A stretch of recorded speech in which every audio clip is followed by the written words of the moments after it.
Hi boys and girls, my name is Ashley Gardner and I'm the Director of Children's Ministries at MLEPC. So glad that you are joining us today for our Bible story.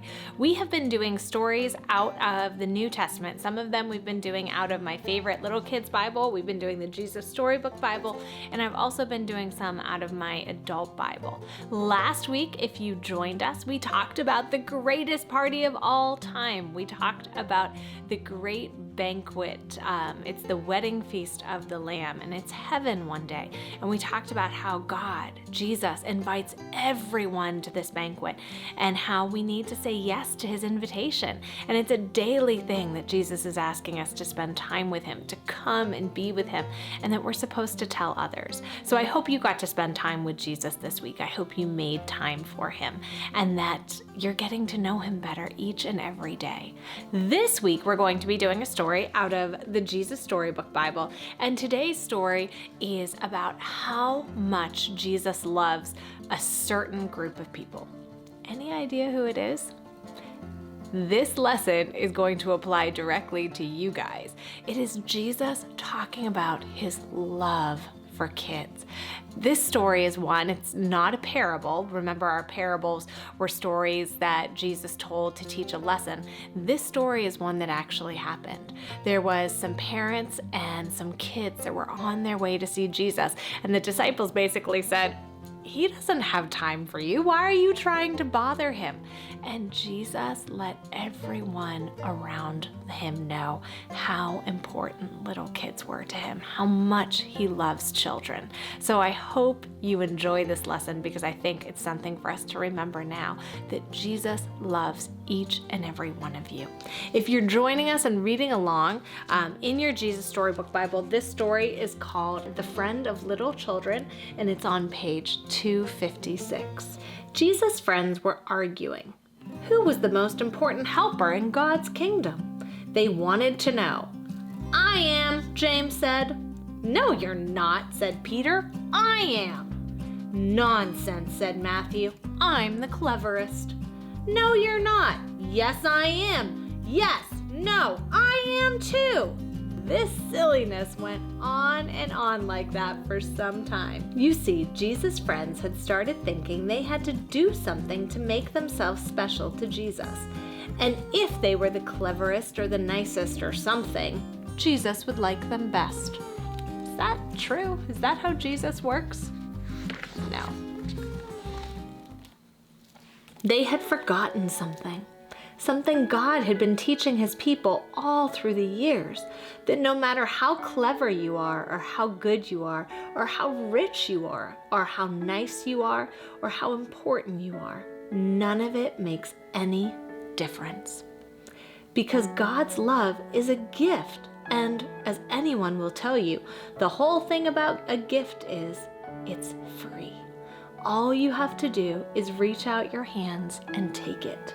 So while Jesus' friends were arguing, some people who knew all about getting gifts, in fact, you might say they were gift experts, had come to see Jesus.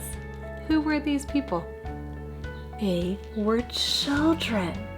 Jesus' helpers tried to send them away. "Jesus doesn't have time for you," they said. "He's too tired." But they were wrong. Jesus always had time for children. "Don't ever send them away," Jesus said. "Bring the little ones to me." Now, if you had been there, what do you think? Would you have had to have lined up quietly to see Jesus? Do you think Jesus would have asked how good you were before he'd give you a hug? Would you have had to have been on your best behavior and get dressed up and not speak till you're spoken to?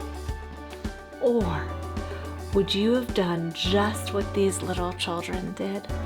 Run straight up to Jesus and let him pick you up in his arms and swing you and kiss you and hug you and then sit you on his lap and listen to your stories and your chats. You see, children loved Jesus, and they knew they didn't need to do anything special for Jesus to love them. All they needed to do was run into his arms, and so that's just what they did. Well, after all the laughing and games, Jesus turned to his helpers and said, No matter how big you grow, never grow up so much that you lose your child's heart, full of trust in God. Be like these children. They are the most important in my kingdom. You are each so incredibly special to God.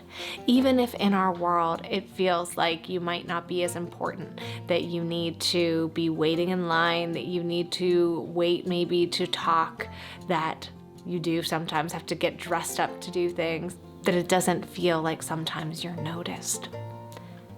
Jesus notices and loves each and every one of you. No matter how old you are, no matter how young you are, He loves you. And just like those kids ran up into Jesus' arms, that's what He wants you guys to do.